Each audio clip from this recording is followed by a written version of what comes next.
Bismillahirrahmanirrahim. Assalamualaikum warahmatullahi wabarakatuh.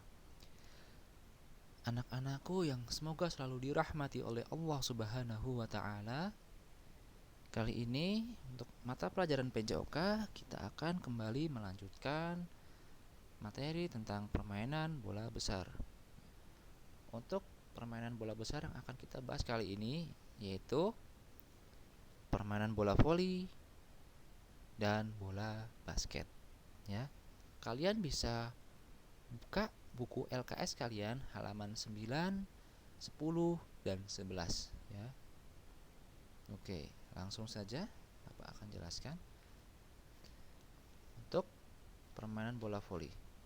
Di sini kita akan membahas tentang bagaimana cara melakukan passing atas. Dalam permainan bola voli itu ada passing atas dan passing bawah. Namun yang dijelaskan di sini hanya passing atas, ya. Oke, Bapak akan jelaskan. Passing adalah menyajikan bola atau membagikan bola atau mengoper bola dengan menggunakan jari-jari tangan. Gerakan teknik passing atas sebagai berikut. Pertama, berdiri tegak, kaki agak dibuka, ya. Dibukanya cukup selebar bahu, ya, tidak usah terlalu lebar, tidak usah seperti orang kuda-kuda, ya, seperti itu. Kemudian salah satu kaki agak ke depan, ya, ini bisa kaki kalian ke depan, salah satu terserah mau kanan atau kiri, ya, senyamannya kalian. Atau, ya, boleh tidak usah dimajukan ke depan, tidak perlu maju ke depan, ya. Itu tergantung posisi kalian, pertama. Kedua, kenyamanan kalian gimana enaknya, apakah perlu ke depan kakinya atau tidak perlu, itu tergantung kalian, ya. Kemudian kedua lutut agak ditekuk, ya, itu jelas. Kedua lutut agak ditekuk, alasannya nanti akan Bapak jelaskan. Badan agak ke depan, ya, agak condong, tapi jangan terlalu condong, secukupnya saja. 4, kedua tangan berada di atas kepala. Nah, ini harus di atas kepala. Kalau di bawah takutnya nanti pelanggaran oleh wasit, ya. Jadi harus di atas kepala. 5, siku ditekuk, jari-jari tangan direnggangkan membentuk lengkungan setengah bola. Nah, jadi perkenaannya jari, ya, ujung-ujung jari. Ujung jari, jari jempol, jari telunjuk dan jari tengah. Ya, biasanya pemain voli itu perkenaannya di 3 jari itu. 3 jari di kedua tangan, ya. Jadi dua-dua tangannya menggunakan 3 jari. Yang satu yang kelingking dan jari manis itu hanya penahan atau penopang, sedangkan yang mendorong itu jari jempol, ya, kemudian telunjuk dan jari tengah. Itu untuk mendorongnya, ya. Nah, di sini tadi kedua lutut agak ditekuk. Nah, kenapa? Jika posisi kalian jauh pada teman kalian, nah, tujuannya ditekuk itu untuk membantu dorongan kalian supaya bola bisa jauh, ya. Itu tujuannya ditekuk. Kalau kalian ingin mengumpan atau mengoper bola ke teman, itu biasanya dengan menekuk lutut. Tujuannya untuk menambah kekuatan, ya, menambah kekuatan dan dorongan bola supaya makin jauh, seperti itu. Di sini jelaskan latihan passing atas dapat dilakukan dengan cara mengoper bola ke tembok pada jarak 3 meter sebanyak 30 kali, ya. Selanjutnya dihitung berapa kali passing yang baik. Ya, di sini itu dijelaskan untuk latihannya, ya, supaya kalian bisa baik dalam bermain bola voli, bisa mahir seperti itu. Kemudian smash. Smash merupakan pukulan keras dari atas net menuju daerah lawan. Pukulan smash memiliki rangkaian gerakan yang harus kamu ketahui. Di antaranya lari ancang-ancang, meloncat, memukul, dan mendarat. Ya. Smash dapat dilakukan dengan cara berikut. Pertama, berjalan beberapa langkah sambil terus mengawasi datangnya bola. Nah, jadi maksudnya berjalan itu ya, itu untuk ancang-ancang, kalian melompat ya. Jadi ketika bola ada di daerah kita, ya di daerah kita, itu kita lihat bola kemana. Kemudian nanti teman kita akan melakukan umpan pada siapa. Kita harus bersiap-siap. Jika mengumpan kepada kita, kita langsung melakukan ancang-ancang. Ya di sini tidak dijelaskan ya berapa langkah. Yang Bapak tahu dan Bapak pelajari selama ini, untuk melakukan ancang-ancang maksimal 2 kali langkah. Ya, maksimal 2 langkah. 1, 2 lompat. Ya. Kalau 3 nanti istilahnya keselimpet atau takut bersenggolan kaki-kakinya. Ya. Jadi cukup 2 kali. 1, 2 lompat. Misalkan kalian mau kaki kiri dulu ya maju, ya kaki kiri kanan lompat atau kanan kiri lompat, serah kalian ya, senyamannya kalian seperti itu. Bisa juga tidak perlu menggunakan ancang-ancang bagi yang punya power atau daya ledak lompatan yang kuat ya. Kalau tidak mempunyai power atau daya ledak lompatan yang kuat ya menggunakan ancang-ancang. Fungsinya ancang-ancang itu untuk itu ya. Kemudian lengan yang digunakan untuk memukul bola diayunkan ke belakang ya, sebelum dipukul ya, tangan kalian di belakang. Nah itu biasanya dilakukan ketika melangkah ya. Ketika ingin melangkah 1, itu tangan ke belakang. 2, nah hentakan nih. 3, hentakan kedua kaki dan meloncat dengan mengayunkan lengan menyongsong datangnya bola ya. Jadi setelah 1 tangan ke belakang, 2 nah pas lompat melakukan tolakan set, nah tangan kalian langsung naik ke atas ya. Tangan kalian langsung naik ke atas kepala kalian. Kemudian lakukan pukulan sekeras-kerasnya menukik ke bawah ke daerah lawan supaya mendapatkan poin ya, seperti itu. Jadi setelah dari belakang, ketika melompat angkat ke atas. Setelah melakukan tolakan angkat ke atas ya. Tujuannya supaya kalian bisa melakukan pukulan smash seperti itu.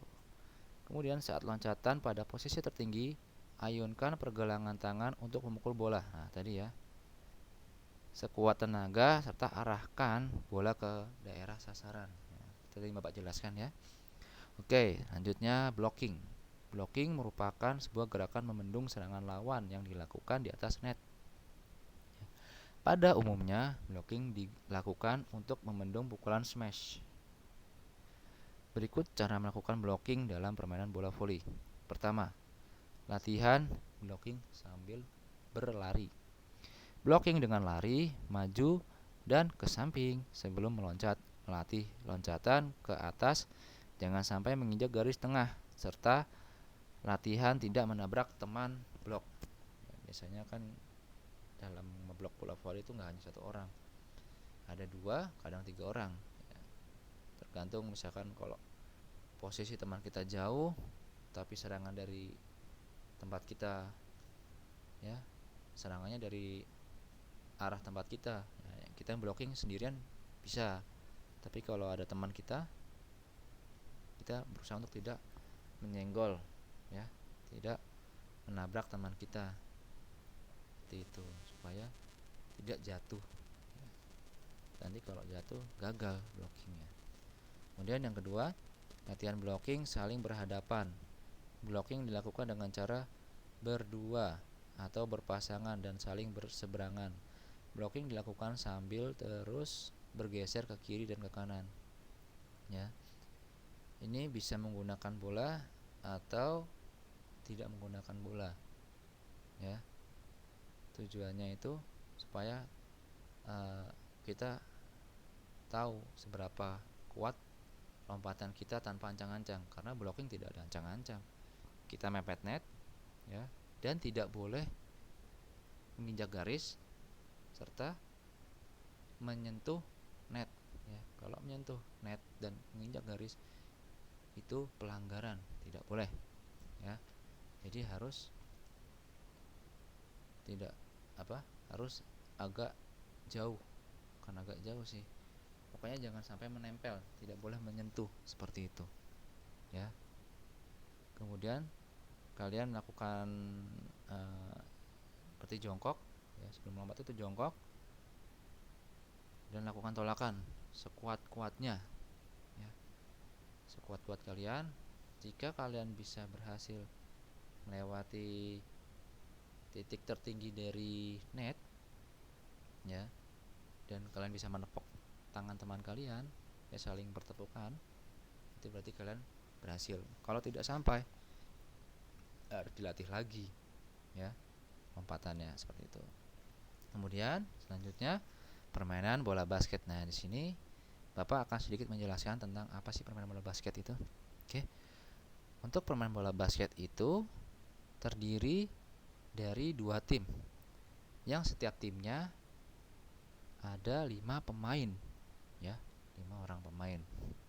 Nah, permainan bola basket itu dilakukan di lapangan berukuran panjang 28 meter dan lebar 15 meter, ya. Panjangnya 28, ya, dan lebar 15 meter. Nah, kita lewat. Nah, kemudian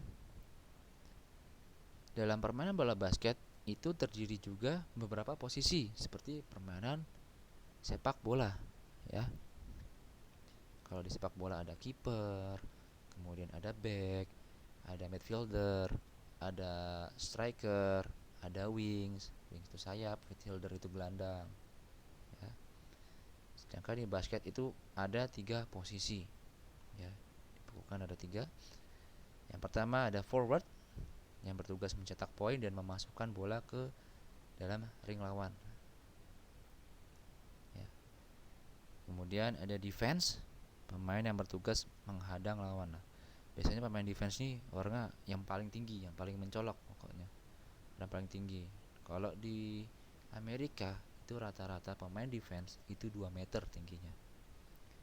2 meter itu setinggi pintu kalian, ya. 2 meter lebih. Itu setinggi pintu kalian. Kalau kalian ke rumah kalian itu tingginya segitu pemain basket, ya. Untuk posisi defense itu minimal. Oke, kemudian yang ketiga adalah playmaker. Pemain yang memegang peran mengatur alur bola dan merancang strategi permainan. Nah, untuk playmaker ini biasanya pemainnya tidak terlalu tinggi, agak kecil, ya. Kisaran 180 sampai 190. Ya, ada beberapa yang 2 meter juga, ya, tapi rata-rata di bawah itu. Tujuannya supaya mereka lincah, ya, karena mereka mengatur serangan dan biasanya skill dribble mereka atau skill menggiring bola mereka sangat baik. Tuh, pokoknya yang paling menonjol dari teman-teman yang lain dalam menggiring bola. Seperti itu.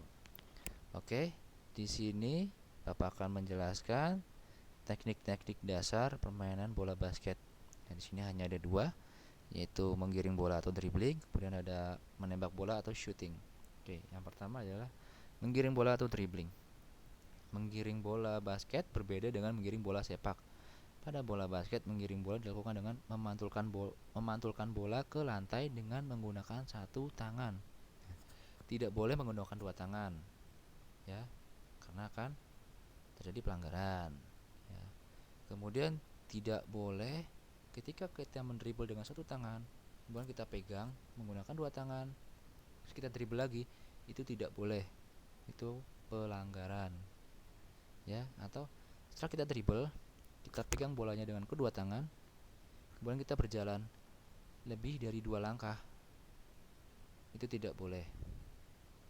Kalau kalian ingin berjalan 2 langkah, itu langsung shoot, ya, langsung shooting atau menembak bola.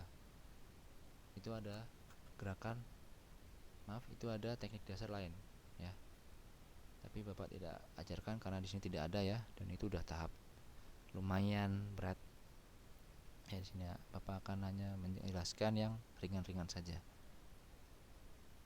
Menggiring bola dapat dibedakan menjadi menggiring cepat, lambat, rendah, dan tinggi.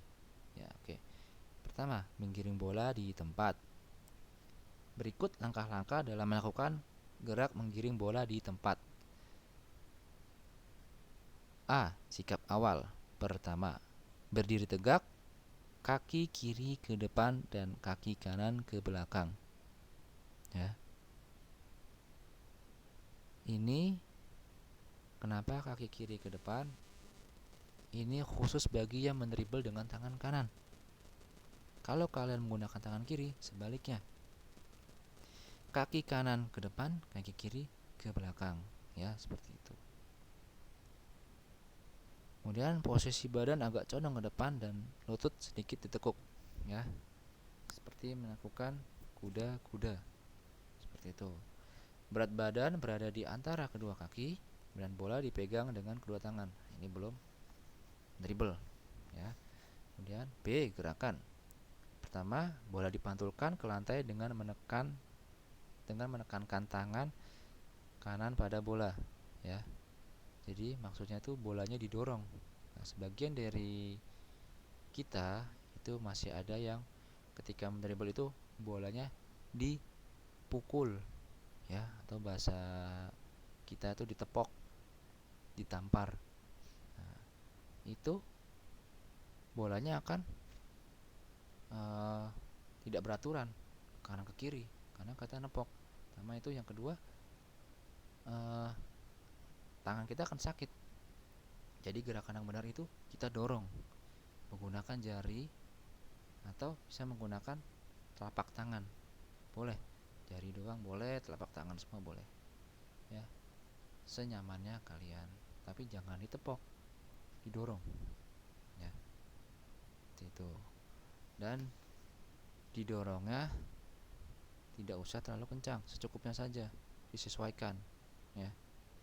Oke, kemudian pada waktu bola memantul ke atas, ikuti tangan atas, kemudian kembali dorong ke lantai, ya. Jadi ketika kalian dorong, ya, bola akan ke bawah, kemudian memantul dan kembali ke atas, ya.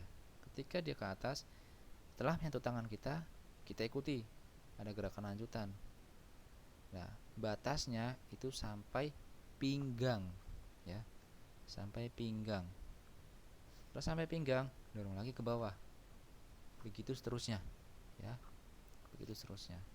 Kenapa tidak boleh sampai atas dada atau bahu?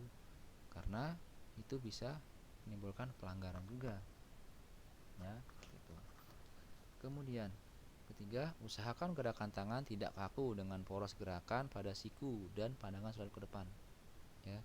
Jadi yang bergerak dari siku ke telapak tangan, tuh gerakannya. Siku hanya menjadi tumpuan, ya, titik porosnya.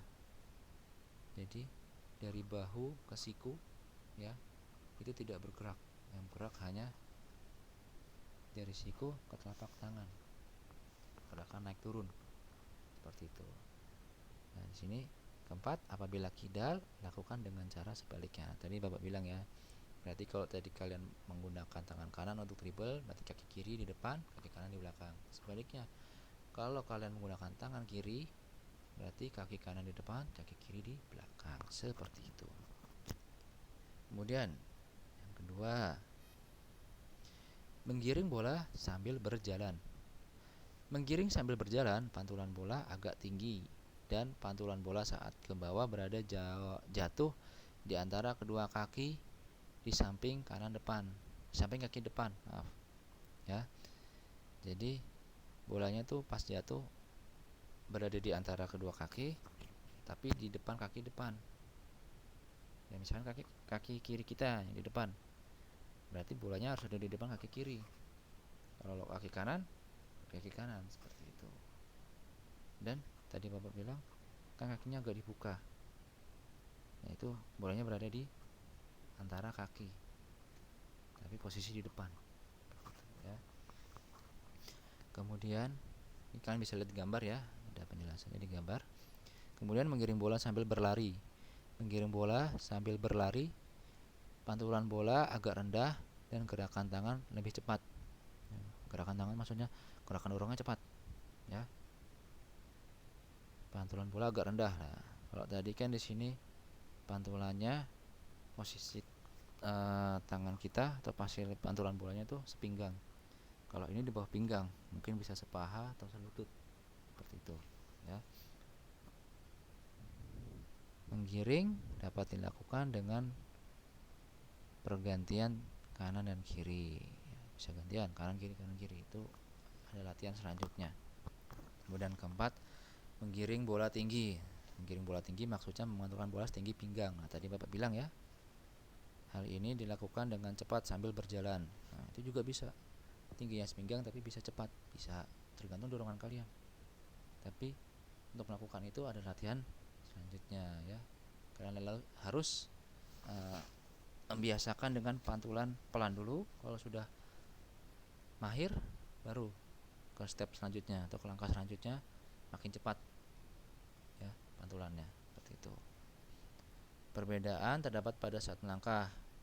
Pantulkan bola di samping kaki depan. Ini sama saja ya, pantulannya berada di kaki depan, sama tadi yang Bapak bilang, ya, seperti yang di nomor 2 itu sama. Oke, nomor 5, menggiring bola rendah. Nah, menggiring bola rendah dilakukan sambil berlari cepat dengan pantulan bola rendah di samping kaki depan, ya. Itu bola rendah itu ya Bapak bilang tadi selutut, bisa sepaha bisa selutut, ya, tergantung kemampuan kalian, ya, kemampuan dan kenyamanan kalian. Kalau kalian bisa semakin rendah, biasanya susah untuk direbut oleh musuh. Kalau terlalu tinggi tuh lebih gampang direbut karena jarak bola pantulan ke tangan jauh. Sedangkan kalau pendek atau rendah itu susah, ya. Oke. Yang terakhir yaitu menembak bola atau shooting. Shooting dalam bola basket adalah usaha memasukkan bola ke dalam keranjang atau ring basket lawan untuk meraih poin atau angka. Ya, sama dengan sepak bola. Bedanya kalau sepak bola menggunakan gawang berbentuk kotak panjang, berbentuk persegi panjang, ya. Kalau bola basket menggunakan ring, ya, atau keranjang, seperti itu. Melakukan tembakan bola basket ke dalam ring merupakan bagian dari upaya untuk memenangkan permainan bola basket, sama ya dengan sepak bola. Adapun untuk dapat memasukkan bola ke dalam ring, tidak sekedar menembak bola basket secara sembarangan, namun dibutuhkan cara menembak yang benar, ya. Jadi kalau kalian menembak asal-asalan, itu kemungkinan besar susah masuknya, ya. Ada beberapa orang yang melemparnya dari bawah, ya, dari bawah ke atas, ya, dari perut, ya, dari di antara dua kaki lempar. Ada yang seperti melempar ketika bermain bola, maksudnya seperti lemparan ke dalam bermain bola, ya, seperti lemparan dalam permainan sepak bola gitu, lemparan ke dalam. Ketika out kan melakukan lemparan dalam. Nah, ada sebagian kayak gitu, bolanya kedua tangannya di kepala, lemparnya kayak lemparan ke dalam, seperti itu. Nah, di sini akan dijelaskan, ya, cara melakukan shooting bola basket sebagai berikut. Pertama, lihat target. Nah, ini penting. Sebelum melempar, lihat target dulu. Saya mau shooting ke situ, ya. Jadi harus menebak seberapa kuat saya harus melemparnya, seberapa kuat saya harus menembaknya, gitu. Jadi jangan ring belum dilihat langsung tembak. Nah, itu biasanya gagal, ya. sering gagal. Jadi sebelum dilempar harus dilihat. Tuh. Kemudian sini nomor 2, ucapkan kata-kata kunci sasaran berirama. Ya, ini untuk pemain-pemain yang sudah terbiasa. Jadi ada kode-kode. Ya. Ada kode-kode, ada password, ada kata kunci. Ya. Itu hanya untuk pemain yang biasa. Kalau kita belum perlu ya. Oke, kemudian rentangkan kaki, punggung dan bahu. Ya. Rentangkan kaki, kaki dibuka, punggung dibuka, bahu dibuka. Punggung dibuka tegak, punggungnya tegak. Kemudian rentangkan siku. Nah, sikunya diangkat. Benturkan pinggang dan jari-jari ke depan. Ya. Jadi jarinya ke depan, menghadap ke depan. Lepaskan jari telunjuk, tangan menyeimbang pada bola sampai terlepas. Jadi simpelnya kalian ya menggunakan satu tangan untuk mendorong. Untuk pemain bola basket gunakan satu tangan, tidak menggunakan dua tangan untuk mendorong ya, untuk mendorong. Satu tangan mendorong, satu tangan menyeimbangkan atau mengarahkan. Ya, misalkan kalian mendorong pakai tangan kanan, berarti tangan kiri itu untuk menahan, untuk untuk mengarahkan. Ya, itu. Kalau kalian menggunakan tangan kiri, tangan kanan untuk menahan dan mengarahkan. Seperti itu. Ya, dan posisi tangan itu siku ditekuk ya sekitar 60 derajat ya, tergantung jauhnya, jaraknya ring dengan tempat kita. Ya. Kalau semakin jauh biasanya semakin tekuk. Kalau dekat ya seperlunya. Ya. Kalau semakin tekuk supaya dorongan ke atas ya lebih jauh. Seperti itu. Kemudian setelah ditekuk ya, posisi telapak tangan itu dibuka ya. Posisi telapak tangan itu dibuka, tangannya dibuka, telapak tangannya untuk memegang bola. Kemudian tangan satunya itu berada di samping, itu juga dibuka tangannya ya. Ditekuk juga, dibuka, tapi dia berada di samping bola, tidak seperti yang untuk tangan mendorong. Kalau yang mendorong itu tangannya berada di bawah ya. Kemudian dorong ya secukupnya, sesuai perasaan kalian, sekuat kalian dan sesuai jaraknya ya. Kalau jarak dekat yang gak usah terlalu kencang-kencang, nanti nggak masuk. Seperti itu. Oke, Bapak rasa cukup. Jika ada yang ingin ditanyakan, boleh kalian tanyakan ke Bapak langsung, nanti bisa melalui WhatsApp ya. Dan untuk tugas nanti akan Bapak bagikan di Google Meet, di Google Form ya, menggunakan Google Form seperti biasa. Oke, Bapak mohon maaf jika ada kekurangan dalam penyampaian ya. Kurang lebihnya mohon maaf. Kita akhiri dengan membaca doa kafaratul majelis. Subhanakallahumma wa bihamdika asyhadu an la ilaha illa anta astaghfiruka wa atubu ilaik. Assalamualaikum warahmatullahi wabarakatuh.